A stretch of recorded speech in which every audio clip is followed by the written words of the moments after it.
Saudi Arabia has undergone a transformation of staggering speed. In just a few generations, the nation has sprinted from a sparsely populated land to a kingdom of sprawling urban centers. The population has exploded, growing from a mere 2.4 million people in 1960 to nearly 37 million today.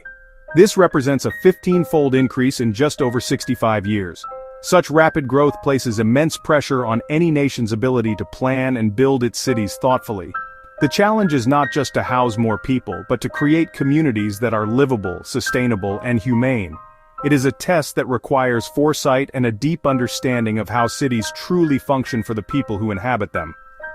This explosive growth was concentrated in its cities. The capital, Riyadh, serves as a dramatic example of this urban boom.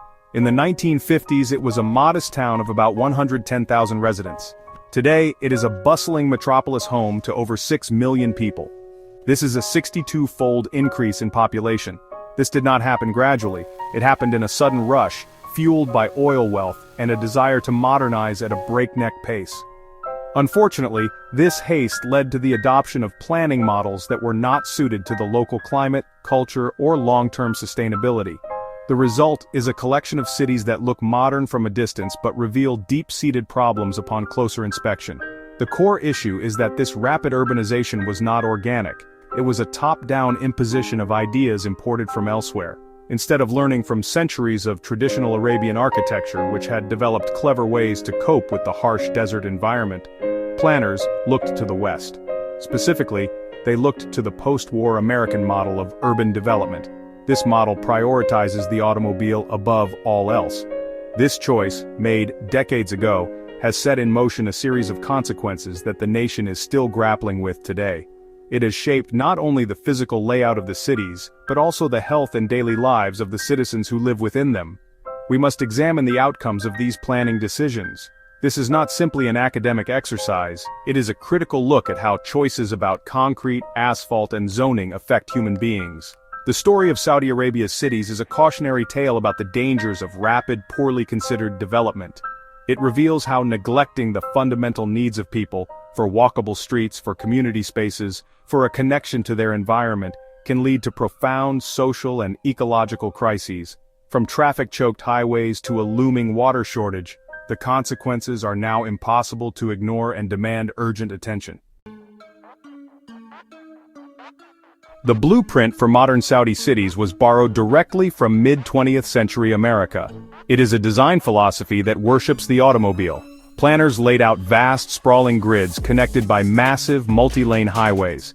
This approach was seen as the pinnacle of modernity, a symbol of progress and prosperity. It promised freedom of movement and the convenience of driving from your doorstep to any destination.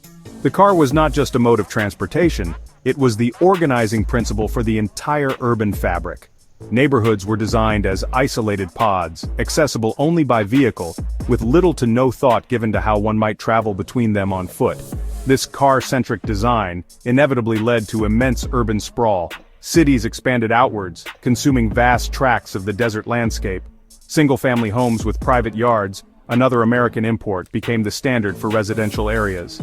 This low-density development meant that distances between homes, shops, schools, and workplaces grew ever larger. Consequently, owning a car became not a choice but an absolute necessity for daily life. Without a vehicle, a person is effectively stranded, cut off from basic services and social participation. This dependence creates a fragile system, one that is vulnerable to traffic congestion, fuel price fluctuations, and pollution. The practical result of this planning is a daily reality of gridlock and frustration. The very highways that were meant to provide seamless travel are now frequently choked with traffic. Commutes that should take minutes can stretch into hours. The air is thick with exhaust fumes, contributing to significant pollution that hangs over the cities. This environment is not just inefficient, it is hostile. The noise, the danger, and the sheer scale of the road networks create a stressful and unpleasant atmosphere. The promise of automotive freedom has turned into the reality of being trapped in a metal box, slowly moving through a concrete canyon. Furthermore, this focus on cars meant that other forms of transportation were completely overlooked. For decades, there was little investment in or demand for public transit systems. Why build a bus network or a metro line when everyone is expected to drive? This lack of alternatives reinforced the cycle of car dependency. It created cities where the only viable way to move is by private automobile. While Riyadh has recently opened a metro system, its effectiveness is limited. The stations are often isolated islands in a sea of highways, difficult and unpleasant to reach on foot. A train is only useful if you can easily get to and from the station. The design of modern Saudi cities makes them some of the least walkable places on Earth. This is a profound failure of urban planning, especially in a region with a long history of pedestrian-friendly towns. Traditional Arabian urbanism understood the climate. It used narrow, shaded alleyways, buildings with overhanging upper floors, and strategic orientation to create cool, comfortable spaces for people to walk. These time-tested strategies, developed over centuries, were cast aside in the rush to modernize. Planners ignored this local wisdom in favor of wide, sun-baked boulevards that are completely exposed to the intense desert sun. These wide streets and vast open plazas create what are known as urban heat islands. The dark asphalt of the roads and the concrete of the buildings absorb and radiate the sun's heat, making the ambient temperature significantly higher than in the surrounding desert. There is a stark lack of natural shade. Trees are often sparse, unable to provide the continuous canopy needed to make walking pleasant or even tolerable for much of the year. This makes any journey on foot a physically grueling and uncomfortable experience. The city itself becomes a barrier, discouraging the simplest and most natural form of human movement. This hostility to pedestrians is reinforced by the lack of basic infrastructure. Sidewalks are often inconsistent, broken, or non-existent. They may end abruptly, forcing a person to walk in the street alongside fast-moving traffic. Crosswalks are few and far between, and crossing a 10-lane highway on foot is a dangerous, life-threatening endeavor. The city is not designed for the human body. It is designed for the scale and speed of the automobile. This sends a clear message to residents. You do not belong on the street. Your place is inside a car or inside a building. The public realm, the space between buildings, has been surrendered entirely to vehicles. The consequences of this anti-pedestrian environment are far-reaching. It erodes community life. When people do not walk, they do not have casual encounters with their neighbors. The spontaneous social interactions that build strong, safe communities disappear. Streets cease to be lively public spaces and become mere conduits for traffic. This isolation contributes to a sense of alienation and weakens social bonds. The city becomes a collection of private bubbles, the home, the car, the office, the mall, with no connective tissue in between. The death of the street as a social space is a direct result of prioritizing cars over people. The way cities are built has a direct and powerful impact on the health of their residents. In Saudi Arabia, the car-dependent, unwalkable urban environment is a major contributor to a severe public health crisis. When daily life is structured around driving everywhere, physical activity is engineered out of routine. People move from their homes to their cars, from their cars to their offices, and back again, with very little walking in between. This enforced sedentary lifestyle is a primary driver of numerous chronic diseases. The connection between urban design and public health is not abstract, it is written on the bodies of the population. This lack of everyday physical activity has contributed to a staggering obesity epidemic. It is estimated that approximately 2/3 of the Saudi population is overweight or obese, and this rate continues to climb each year. While diet is a factor, the urban environment plays a crucial role by making an active lifestyle nearly impossible. This is compounded by the fact that a large portion of the population, about 2/3, works in sedentary government jobs. The combination of sitting at a desk all day and having no opportunity for casual walking creates a perfect storm for weight gain and related health problems like diabetes and heart disease. The crisis is not limited to a lack of exercise. The car-centric culture has also fostered a reliance on fast food. With vast distances and a lack of neighborhood grocery stores or markets, drive-thrus and delivery services have become incredibly popular. An astounding 87% of the population reports a high intake of fast food, consuming it multiple times per week. This has largely replaced the traditionally healthy local cuisine. The convenience of fast food is a direct response to an inconveniently designed city. It is easier to grab a meal from a drive-through window than to navigate the sprawling city for healthier options. Ultimately, the urban planning failures have created a society that is less healthy by design. The high rates of obesity, type 2 diabetes, and cardiovascular disease are not just individual failings, they are a collective outcome of a built environment that discourages health. the city itself acts as a barrier to well-being. Improving public health in Saudi Arabia will require more than public awareness campaigns or new hospitals. It will demand a fundamental rethinking of the cities themselves, to create places that encourage movement, offer healthy food choices, and support an active, vibrant community life. Section 5. A Thirsty Kingdom: The Looming Water Catastrophe. Beneath the glittering skylines of Saudi Arabia's cities lies a hidden and rapidly escalating crisis: the depletion of water. As an arid nation with virtually no permanent rivers or lakes, the country depends almost entirely on two sources. The first is non-replenishing fossil groundwater, ancient aquifers that have held water for thousands of years but are not being refilled by rainfall. The second is desalination, the energy-intensive process of removing salt from seawater. An alarming 89% of the country's water demand is currently met by over-pumping these finite fossil aquifers. This is an unsustainable practice that is leading the nation toward a future of extreme water scarcity. The timeline for this depletion is terrifyingly short. At current rates of consumption, experts estimate that the available groundwater reserves could be effectively exhausted within the next 50 years. Some projections are even more dire, predicting full depletion by 2050. The scale of the problem is immense. Over 80% of one of the country's major aquifers has already been pumped dry. This is not a distant threat. It is a crisis that is unfolding right now, under the feet of millions of people living in cities that were built with little regard for water conservation. The very foundation of urban life in the desert is being drained away. This rapid depletion is fueled by extremely high rates of consumption. Domestic freshwater use in Saudi Arabia is among the highest in the world, exceeding 250 liters per person per day. This is a staggering amount for one of the driest countries on Earth. The urban lifestyle, with its sprawling villas, private gardens, and swimming pools, demands vast quantities of water. The infrastructure was built on the assumption that water would always be plentiful and cheap, an assumption that is proving to be dangerously false.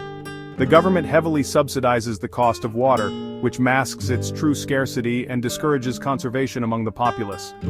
While desalination provides a portion of the country's water, it is not a magic solution.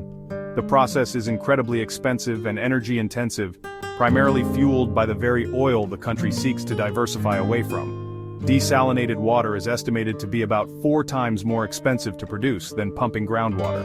Relying on government subsidies to make this water affordable is not a sustainable long-term economic model. Without a drastic shift in consumption patterns and a massive investment in water-saving technologies, Saudi Arabia's cities face a future where the taps could one day run dry, a catastrophic failure for any urban society. The mismanagement of Saudi Arabia's precious water resources is most starkly illustrated by its past agricultural policies.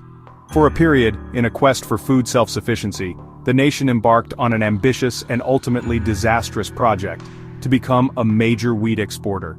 Using water pumped from its non-renewable fossil aquifers, the desert was made to bloom. For a time, the project was a statistical success. Saudi Arabia, astonishingly, became one of the top 10 global exporters of wheat. However, this achievement came at an astronomical cost to the country's water security, massively accelerating the depletion of its most vital resource. This agricultural experiment was fundamentally unsustainable. Growing water-intensive crops like wheat in one of the world's driest climates is a deeply irrational policy. It was a choice that prioritized short-term political goals over long-term ecological survival. Every bushel of wheat exported was, in essence, an export of finite, irreplaceable groundwater. The program was eventually recognized as a colossal mistake and was ended in 2016, but not before inflicting irreversible damage on the country's aquifers. It serves as a powerful lesson in how disconnected policy decisions can lead to environmental catastrophe. Despite the clear and present water crisis, the adoption of more sensible agricultural technologies has been remarkably slow. The country has been hesitant to invest heavily in proven water-saving methods like hydroponics, vertical farming, and precision agriculture. These advanced techniques can reduce water use by up to 90% compared to traditional field farming. They represent a viable path toward producing food locally without draining the last of the aquifers. Yet, the sense of urgency does not seem to match the scale of the problem, and large-scale implementation of these solutions remains limited. This agricultural history casts a long shadow over the nation's future. The water that was squandered on growing wheat is water that is no longer available for the growing populations of Riyadh, Jeddah, and other urban centers. The challenge now is to manage the remaining resources with extreme care. This requires not only a revolution in agricultural practices, but also a cultural shift in how water is valued. The era of treating water as an infinite, cheap commodity is over. The survival of Saudi Arabia's cities depends on acknowledging this reality and acting decisively to conserve every drop. In response to these mounting crises, Saudi Arabia has launched Vision 2030, an ambitious plan to diversify its economy away from oil. A central part of this vision involves the construction of breathtakingly large and futuristic mega-projects. These are intended to rebrand the kingdom as a global hub for tourism, technology, and finance, much like Dubai. However, these projects often appear to be disconnected from the practical realities of urban planning and sustainability. They seem to prioritize spectacle and grandiosity over the creation of functional, livable urban environments, raising serious questions about their feasibility and ultimate purpose. One of the flagship projects is The Line, a proposed 170-kilometer-long linear city. It is envisioned as two parallel, 1,640-foot-tall mirrored skyscrapers that will house 9 million people. The city promises zero cars, zero streets, and zero carbon emissions, all powered by renewable energy in a climate-controlled, AI-monitored environment. Another project, the Mukaab, is a gigantic 400-meter-tall cube-shaped skyscraper planned for Riyadh's new downtown. It aims to be the world's largest building by volume, featuring immersive holographic projections inside. These concepts sound more like science fiction than practical urbanism. Critics have labeled these projects as nonsensical and childlike in their fundamental concepts, a line and a cube. The line in particular has been described by many engineers and urban planners as an engineering impossibility. To function as promised, its proposed high-speed train would need to travel at 510 kilometers per hour, faster than any commercial train currently in operation. Furthermore, research has consistently shown that a linear city is the least efficient shape for transportation and resource distribution, compared to a traditional circular or compact city. It seems to ignore centuries of knowledge about what makes cities work. These fantastical visions appear to be a way of avoiding the difficult task of fixing the country's existing cities. Instead of addressing the traffic, sprawl, and lack of walkability in Riyadh and Jeddah, the focus has shifted to building an entirely new, unproven model from scratch in the desert. It is a gamble of epic proportions, pouring hundreds of billions of dollars into architectural fantasies while the foundational problems of the nation, water scarcity, public health, and urban decay, continue to worsen. The megaprojects of Vision 2030 represent a profound disconnect between futuristic ambition and the sober reality of the challenges at hand. The glittering facades and futuristic promises of Saudi Arabia's megaprojects are built upon a dark and hidden foundation: the systemic exploitation of migrant workers. The construction of these monumental structures relies on a massive workforce of foreign laborers, who face conditions that have been described as a brutal pattern of forced labor. The International Trade Union Confederation has cited widespread wage theft, physical and sexual abuse, and pervasive racism. This human rights crisis is not an unfortunate byproduct of the construction, it is an integral part of the business model that makes these projects possible. At the heart of this exploitation is the kafala sponsorship system. This system legally ties a migrant worker's residency and employment status directly to their employer. This gives employers near total control over the workers' lives. It strips them of their freedom to change jobs, to leave the country, or to report abuse without risking deportation. Workers often have their passports confiscated upon arrival, trapping them in their jobs regardless of the conditions. This power imbalance creates an environment where abuse can thrive with impunity, turning workers into a disposable and easily controlled workforce. The working conditions themselves are often grueling and dangerous. There are widespread reports of workers being forced to work up to 84 hours per week, far exceeding the legal limit of 60 hours. Some testimonies describe laborers working 18 to 20-hour days in the extreme desert heat. The human toll of this relentless labor is staggering. Since construction on these projects began, an estimated 21,000 migrant workers have died. This amounts to an average of over 8 deaths per day for 8 years. Thousands more have been reported missing. This is a tragedy of an immense scale, hidden behind the glossy marketing of Vision 2030. The design of these projects seems to be fundamentally based on the availability of this cheap, exploitable labor. The grand scale and ambitious timelines are only conceivable with a workforce that can be pushed beyond normal human limits. The invisible backbone of these futuristic cities is made of men and women who have been stripped of their rights and dignity. Any honest evaluation of Saudi Arabia's urban ambitions must confront this moral failing. A city cannot be considered a success if it is built on the suffering and death of the people who construct it. Saudi Arabia stands at a critical crossroads. The path it has followed for the past 60 years, one of rapid, car-centric and unsustainable urban development, has led to a series of interlocking crises. Its cities are choked with traffic, hostile to pedestrians, and promote unhealthy lifestyles. Its most precious resource, water, is being depleted at an alarming rate. The nation's response, Vision 2030, offers a future of dazzling mega-projects, yet these seem to float in a realm of fantasy, disconnected from the urgent need to fix the fundamental problems of the present, and built on a foundation of human rights abuses. The primary lesson from Saudi Arabia's urban experiment is that importing planning models, without adapting them to local context, is a recipe for failure. The American suburban model, designed for a different climate, culture, and level of resource abundance, has proven to be disastrous in the Arabian desert. A truly sustainable and livable future for Saudi cities requires a return to first principles. It demands a focus on human-scale design, walkability, mixed-use neighborhoods, and efficient public transportation. It means learning from the wisdom of traditional architecture, which knew how to build comfortably and sustainably in a harsh environment. Potential solutions are not mysterious. They involve the difficult but necessary work of retrofitting existing cities. This means narrowing wide roads to calm traffic and create space for bike lanes and wider shaded sidewalks. It means investing massively in high-quality public transit that is integrated into a walkable urban fabric. It requires zoning reforms that allow for denser, mixed-use development, so people can live, work, and shop within their own neighborhoods.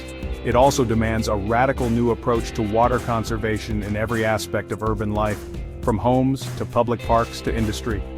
Ultimately, the choice is between continuing to chase architectural mirages in the desert, or engaging in the serious, complex work of creating real, humane, and resilient cities. The futuristic spectacle of The Line cannot solve Riyadh's traffic jams or its obesity epidemic. The immense cube of the Muqab cannot replenish the nation's depleted aquifers. True vision lies not in building the biggest or the tallest structures, but in building places that foster health, community, and a sustainable relationship with the environment. The future of Saudi Arabia depends on which path its leaders choose to follow.